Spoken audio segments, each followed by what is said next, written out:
Okay, so welcome everyone. Banu says she wanted to do an introduction, which I suppose is completely unnecessary. Everyone here should know me, or knows me, whatever the case may be. So I prepared the whole introduction for you. Well, I knew I was in trouble when she said, "What did you study again?" Yes. All right, so what I'm going to talk about, and actually this screen is pretty bad because you can see there's all these fancy little patterns which I'm not displaying. They're on my screen over here, but not on the TV. You see these like? Anyway, so there's more here than what you're going to see, but the actual words and content should be no problem. So what I wanted to talk about, just briefly, is just for this coming year, some of the infrastructure stuff that we have going on in our group. And it also relates, I guess, to GovLab guys, so welcome, of course. So I'm going to touch upon some storage issues, how we're doing our storage these days, what we're going to do. New developments in the cluster, and then some new updates in Chris that you may or may not be aware of. It's a good thing Nicholas is here so we can correct me when I make a mistake. And some new developments. We're putting together a new website for the group, and we're going to show you a quick preview of that. Make sure that this thing is okay. All right, so storage. Okay, now there was all sorts of patterny stuff here, which you can vaguely see the hint maybe. All right, so this is currently how our storage system has been set up. So what I'm going to try and do, I'm going to just take you through a quick, vague pictorial history of how we've set things up and how things broke at the end of the year, and what we're going to do next to hopefully mitigate against that. So it'll have your interest mileage may vary, depending on what your interests are. Anyway, so this is currently what it looks like. So all of these up over here are all of your computers. Those of you who use Linux and Mac computers in our group. And they're all connected to the main backend machine we call Pretoria. And it houses all the home directories and all the research directories, whatever the case may be. And Pretoria is backed up by this process over here to another machine called Cape Town. Actually, I think I should have called the main guy Cape Town and the backup Pretoria, but whatever.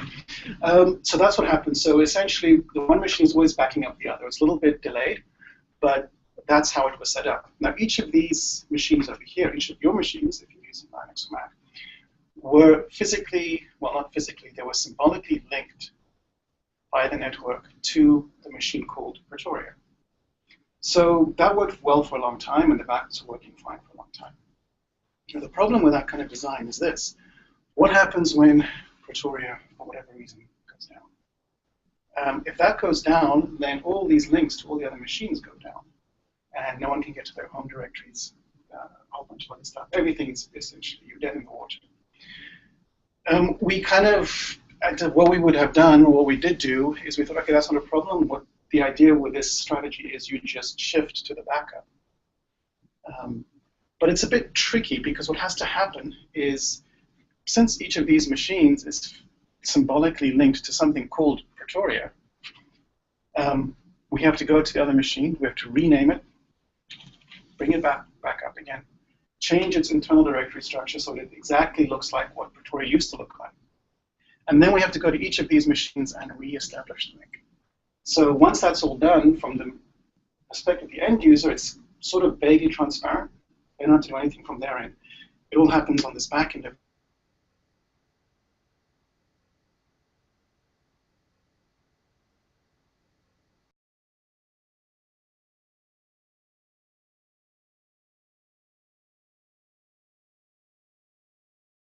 Because I just wanted to give a history for those who did experience it.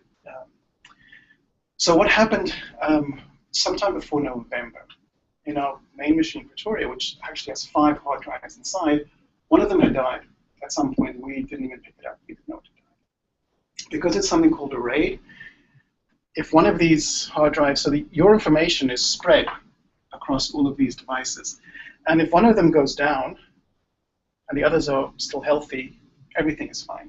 You don't know, everything continues, right? You don't even know that anything is going wrong. If 2 of them go down, then you are literally screwed. and the data is lost. Even though 2/3 of the data, or what 3/5 of the data is in one of the drives, it's now you can recover the information. So that's what happened. So sometime in November, the second RAID drive failed. And it took us a while to figure that out. And then we said, all right, we'll go to the backup plan, which is something like this. Here's the machine that's kind of dead. It had been backed up to this guy. We'll do all this rigmarole of changing its name and changing the way its directory looked like so that everyone in this cloud, which includes the workstations in the cluster, are happy. They don't notice the difference. So that was a relatively quick switch over, and then we waited for the RAID drives to be replaced. It was a couple of weeks. And a couple of weeks later, the new drives came back. We put them back in. And because there's so much data we currently have, now this is just our group, not even the GAR lab is got data sitting somewhere else. It took about more than a week of to copy everything that was sitting on the backup back to the main server. Approximately how much data are you talking about? So we've got currently, I'll show you, but we've got 15 terabytes, and we're sitting at 14.5 terabytes at the moment. So 14.5 terabytes, and the network is slow, even though it's a gigabit in our office. Even though we calculated it should take some amount of time, it took about 3 times longer. So this is after we moved the make data to the new servers? Yep, the make data is off. So it's about a week lag time to get this stuff back over here. So we did that.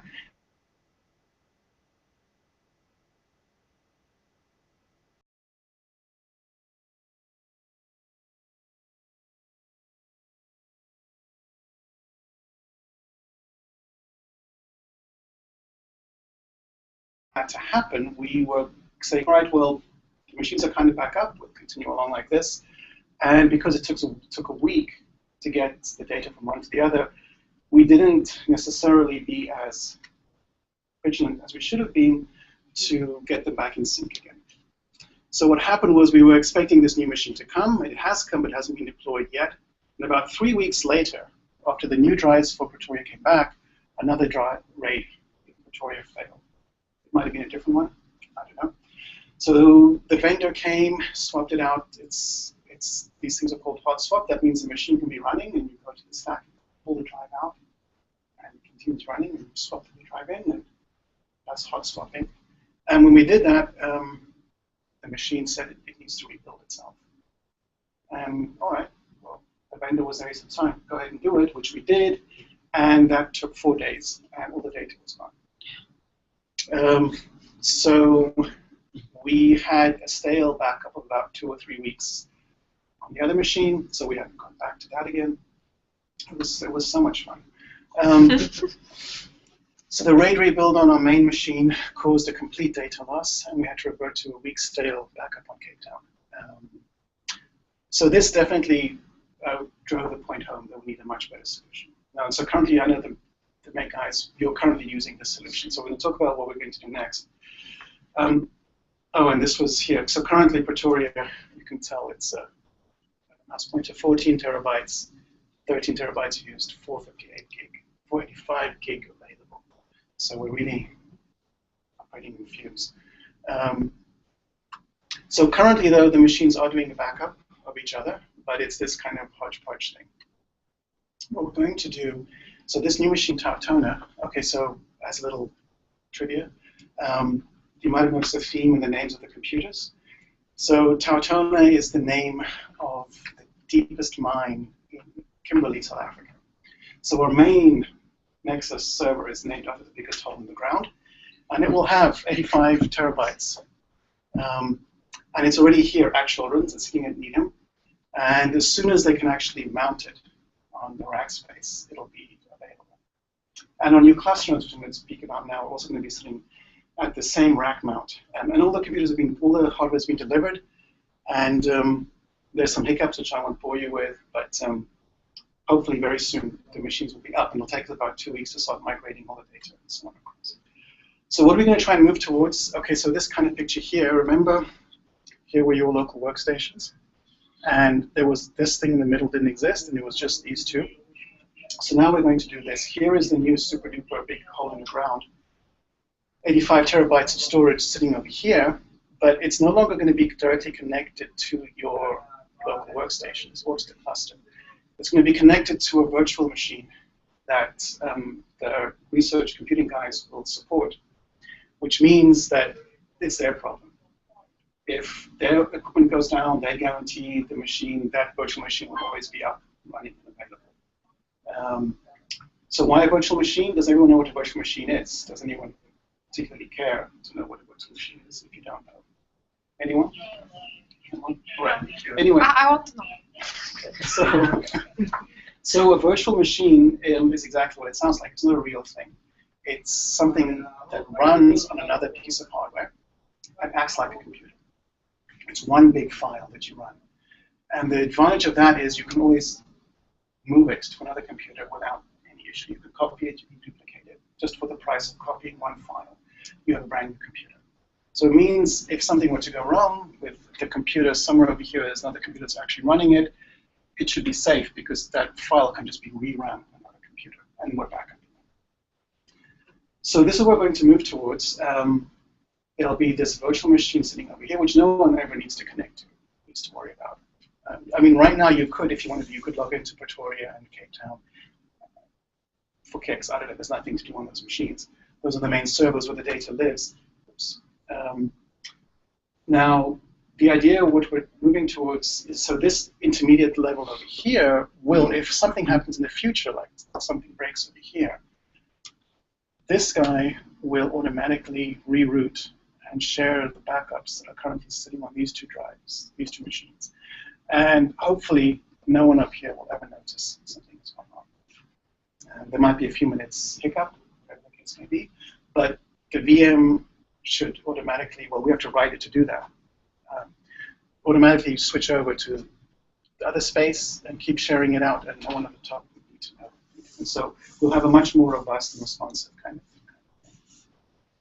So, you know, we could maybe talk somewhere down the line, Sharon, or whatever, about incorporating Zeus and Athena, if it makes sense, into this level over here, something like that.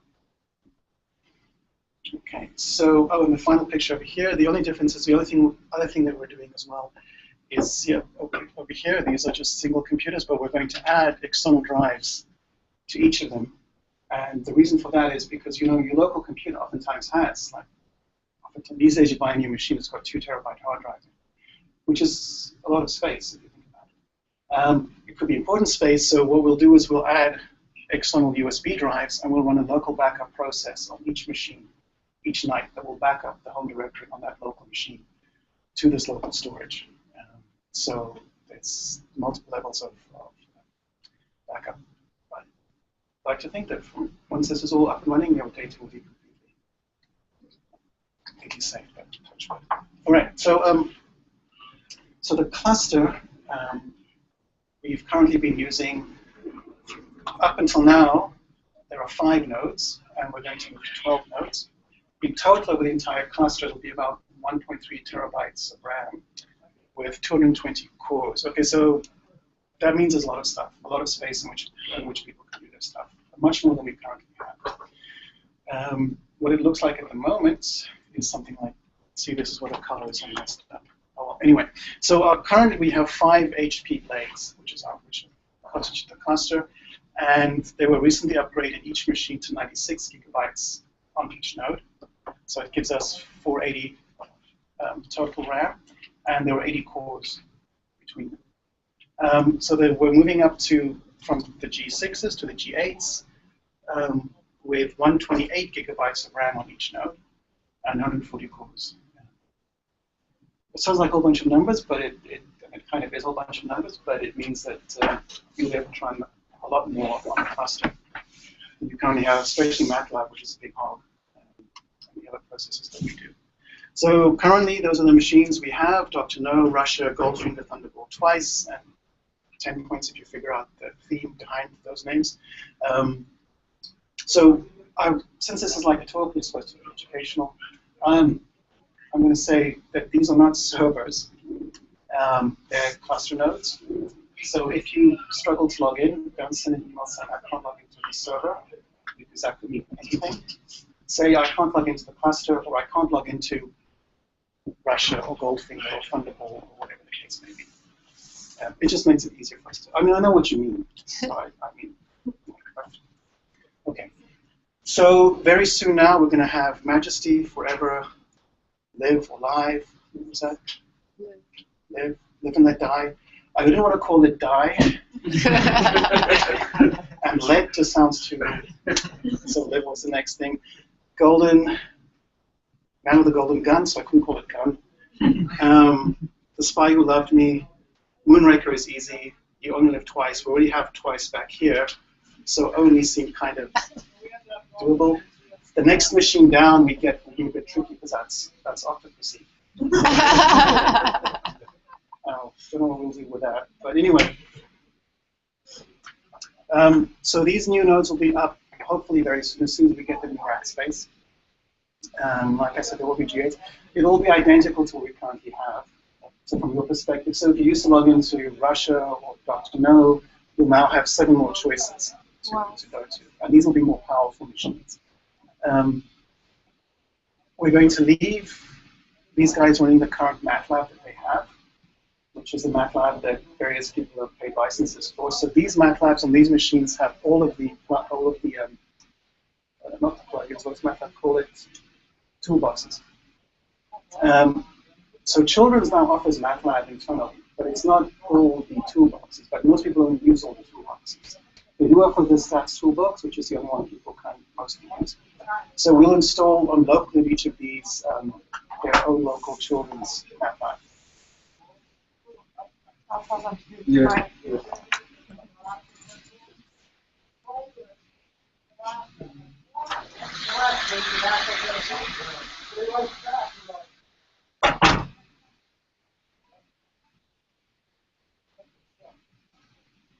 No. Can you please tell no?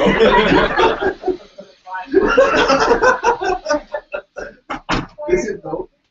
Did you say no? They kind of said no, yes.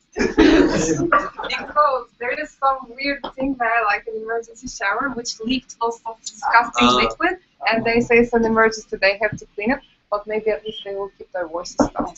Okay, well, They said 5 to 10 minutes they'll be down. We'll muddle through. So, okay, so on each of those new nodes, we'll have the local children's MATLAB, and all the other stuff that you know and love will might have been using up until now. So it'll be just, there'll be no real difference except just more choices to go to. All right, so the other thing I want to talk about now was some of the new stuff with Chris. I'm not going to give that verb. Those of you who use it must know about it. I'm not going to say what Chris provides. We all kind of vaguely know. So I've forgotten your name, John. John, all right. So Chris is a system that we've developed in our group for running a lot of neuroanalysis pipelines. Well, actually, let's say managing them from the web. And we've been doing a lot of updates recently. I'm going to show you something.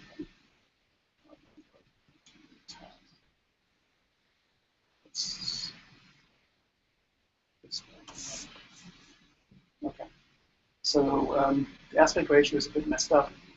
I'm going to log in. That's me. And let's give it a second to wait. All right. It's not full screen. All right. There we go. So I have some notes to remember what we're talking about. All right. So I was going to kind of just give a vague show of hands who kind of uses the system somewhat regularly, somewhat whatever. All right. So I'm going to kind of find a middle way between people who know it and people who might never have used it but might want to use it. So Chris looks like this, and it's kind of a UI paradigm stolen or cribbed or whatever from email or Twitter, maybe even a bit of Facebook. Everything that you do appears as a new feed in the system. So these are like your posts or your feeds, and you can click on them and they expand out. And when they expand out, they give you a choice of, so let's go with that. It gives you a choice of a view on the actual files that pertain to that feed. There's a tractography analysis that was run, and it shows you all the files that pertain to that. And you can drill down, finally you can drill down to this point over here, and you can actually look at the track file that was created.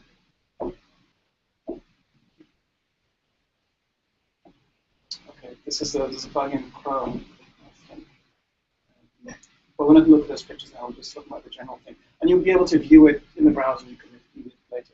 You can add some notes up here to a particular feed.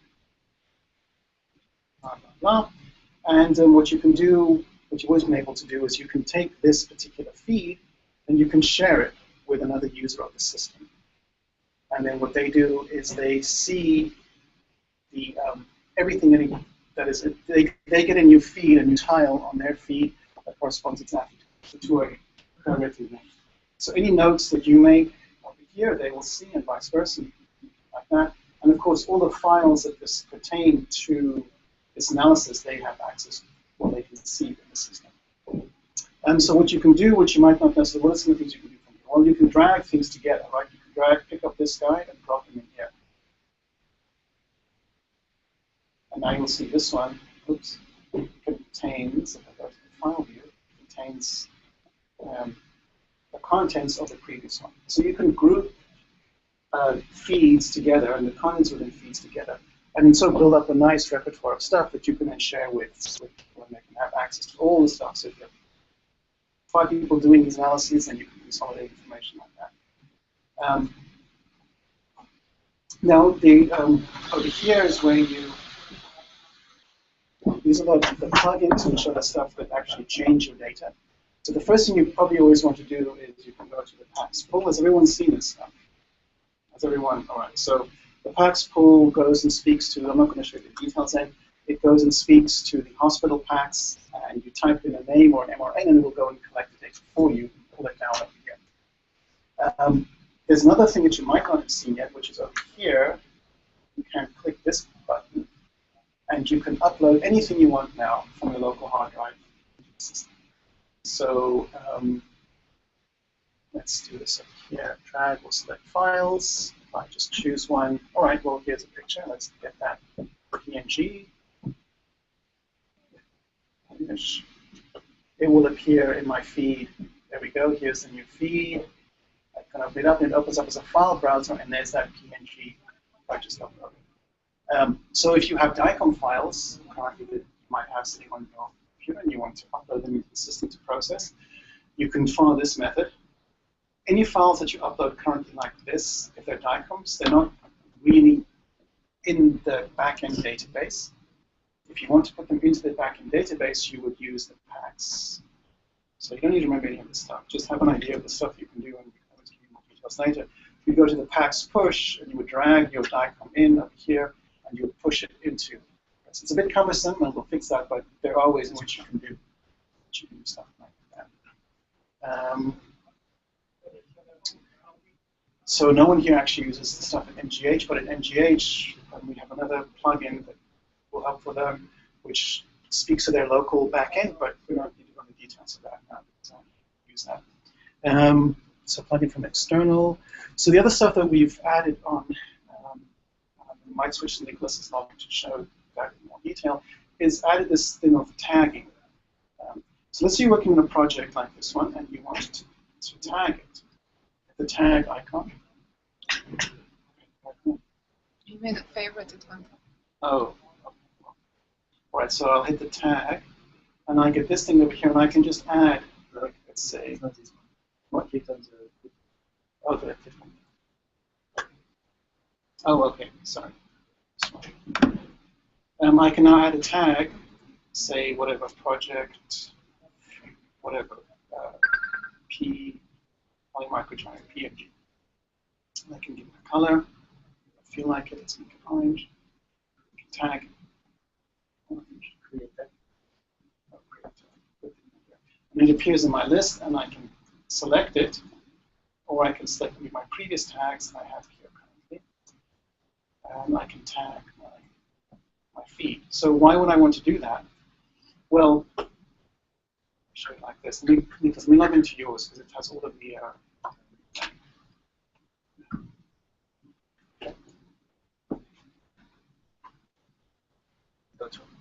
Oh, yeah, right.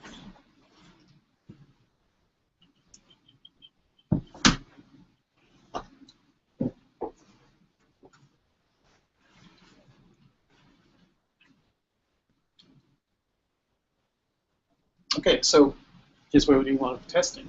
Oh, okay. I wanted to show the background as a final. I'm not giving this to you. Sorry. No, I just inspired. This was full Banu. We'll show you now how you can do that. So you see the tag; these feeds have been tagged, and you can tag OTR's content. You know, unlike say, like Gmail. Gmail only offers you 4 tags, right? Forums, social, something else. We're one up because you can put any tag you want on the feed. So if you tag your feeds in this way, how does it help you? Well, you can filter them nicely. So let's say we have a project. We tag every feed with a particular project as something, like in this case, let's call it audio. Now here this gives me a list of all the tags. I can do this, and it's going to organize every. I have no project. Come on. Try that again. It will become. There we go.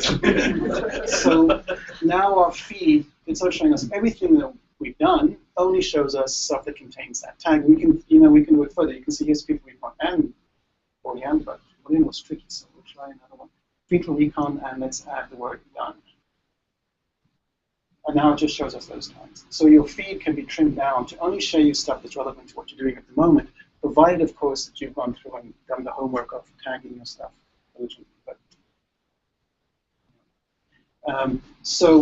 And what you can do now as well is you can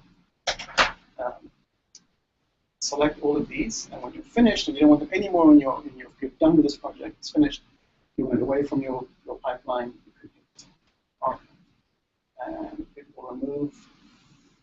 Okay, this is okay. Sorry, this is social bit. But back on my main feed, they're all gone. Like, remember, it continued to the bottom, and now there's stuff missing inside. I can open up. Oh yeah, so let's archive. But, we've pulled all these things down. It's just a waste of space in my feed. I don't like it, and I archive. Is there a way to call them back from the archive? In Yes. case? If you go back to they're never really gone. But if I go back to Pat's full, it will come back again. In the search, it might come in like in the search kind of feed. And there are all the Pat's pulls, even the ones that I've archived. So if I want to unarchive something which is archived, I would say plus over here. So the reason this is a bit confusing. It's a plus here, meaning I can unarchive. Yeah. If it was a cross, that's it would mean that it's plus. Anyway, so that's still a work in progress, but we just wanted to show how you can do tagging to streamline your work. Group and individual. Okay, so we've done that. So you can search in the tags. So with the plugins, you can search by just typing in the first few characters of something like recon all, instead of having to go through this whole drop-down menu. So there's a new plugin that we've put in as kind of a work in progress to kind of show you what we want to do. When you click on an icon or an image, it shows it you in a drop-down menu, or you can do the slice drop. Does everyone know what I'm talking about? So we're gonna, we want to bring it into this environment here. So the screen's a bit thin. But so here's that plugin, which is kind of that slice drop view. Or that thing's up here. I don't know, it's not. Okay, I don't know if the network is slow, but you would see what we, you would see the more fully functional viewer, interactive viewer. Oh, there we go, just at the same time. Over here, inside Chris, without having to change context and go to a new tab. That's the the other thing was, all right, so for those who might be interested, so this, we've offered now began putting this like per-user customization where you can do stuff like put things on your background.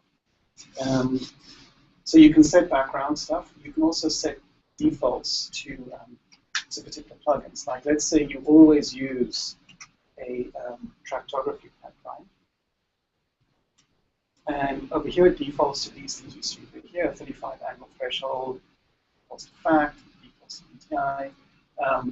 We can now, if you're doing a whole bunch of stuff, then you're always going to be using the threshold of whatever, 60, and you always want to be using. It's kind of tedious, maybe, to kind of click your way through here, just 2 or 3 clicks. So you can add into your configuration file defaults that you always want to use for a particular plugin. And then in your particular case, when you log in, you not only see the Minions background, but you'll also see the defaults you've chosen for each plugin. So I'm not going to show you the user configuration is still very command line. You have to go into the terminal and do stuff, so we won't worry about showing that necessarily. But if you want a different background for your login, just come see us. So I think that's everything I have on this particular list. We were hoping if anyone has any specific stuff that they would really like plugins, to definitely always let us know. So I know John and we're working on a plugin for Make Stuff, so that's very exciting and very good. But if anyone else has a particular thing that they really want, in terms of Chris, not in terms of life maybe, but in terms of this, what you really want in terms of plugin, definitely let us know. It's very straightforward to put in. So I think, oh, the tips. Okay, so we've had this. The first time you log in, this is kind of, you can, if you like, tips. It kind of just guides you through each thing, tells you what each panel is for. The overview panel up here tells you how much data sets are available.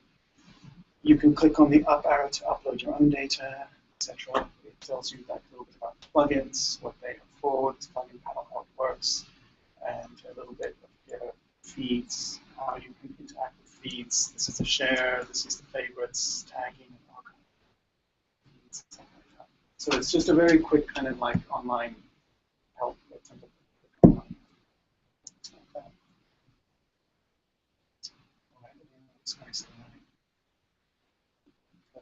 So that's quick updates on what we're currently doing with Chris. And I think we're doing time.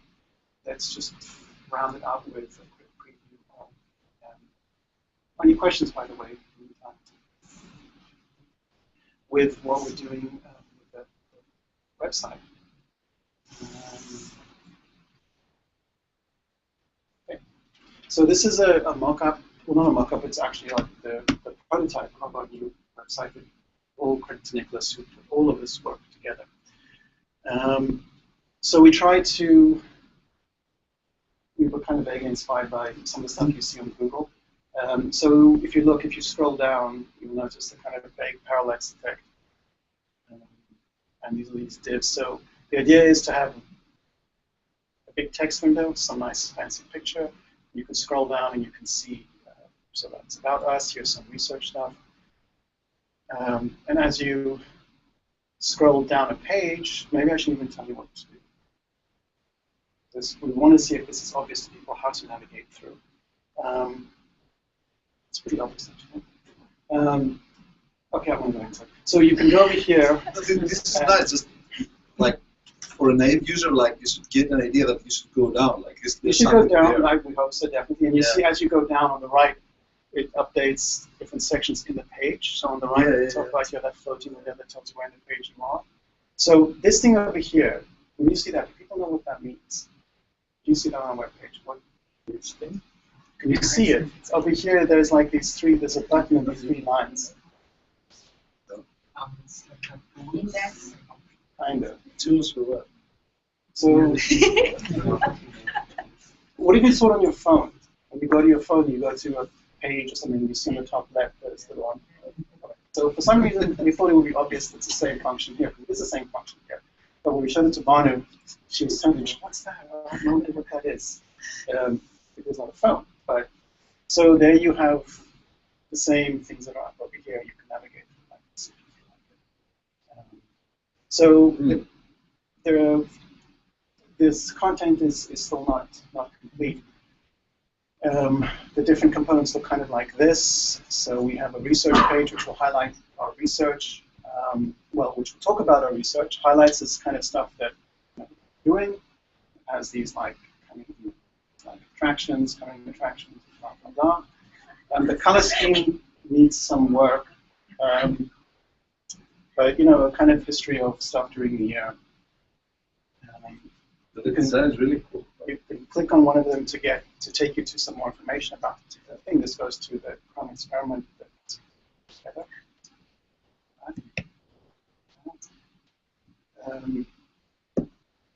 So the software we're working on, I mean, there's nothing to kind of use, it's just a template. The pictures are a bit need to be fixed, but so this is how everyone will be listed.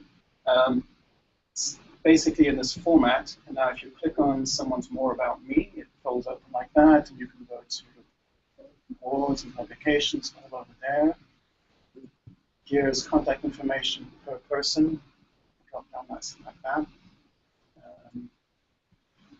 So everyone, it's so.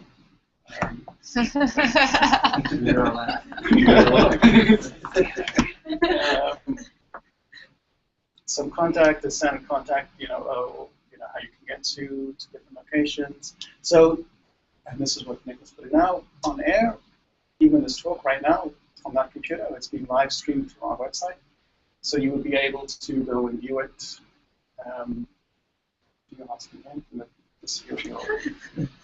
Anything. And so events on the web page we have now very highlighted. You click on the calendar and you can see the calendar immediately without wondering which Google Calendar where is my calendar.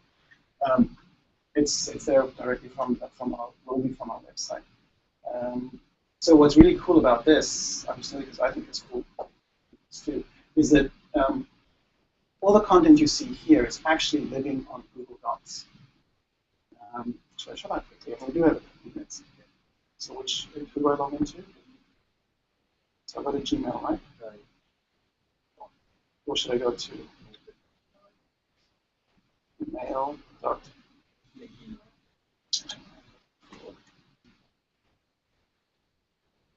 Oh, yeah, okay.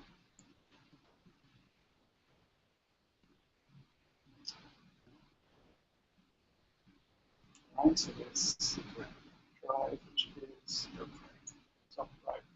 Minus business square. Top right. Yeah. Right. Yeah. Oh, yeah. But that's no. Why? Because I have to stand up. Yeah, the great thing. Do it live. Okay, I want to go to the class. It's great. It's what? The grid. Oh, the grid. Yeah, yeah. Okay, the grid. Drive. So.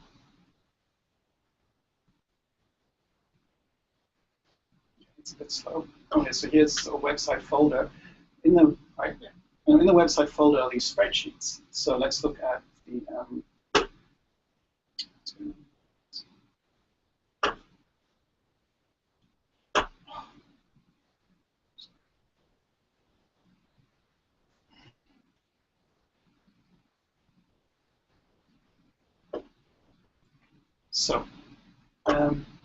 where's the main one?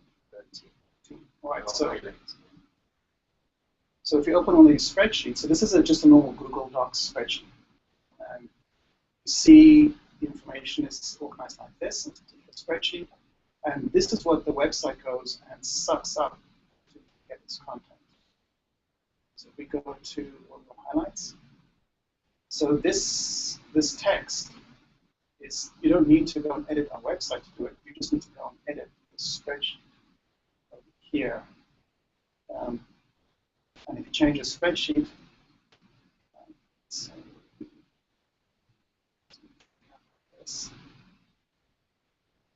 copy this over there.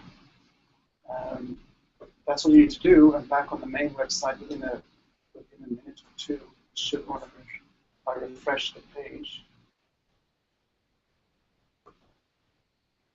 it will just show that update. Okay. Highlights, and now, oh, okay. Did you save the Excel sheet? Save it. Well, anyway, you get the term up. I don't But the point is, the content lives completely separate from the website, and it means that literally you don't need to know HTML or anything. You can just edit a Google Doc or a Google spreadsheet, and all the content will be populated on the website. So that's what we're working towards, and that's a good thing. Cool. Yeah, that's not necessary.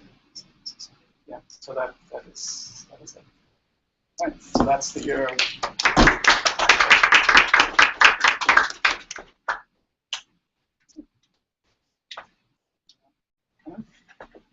Thank you.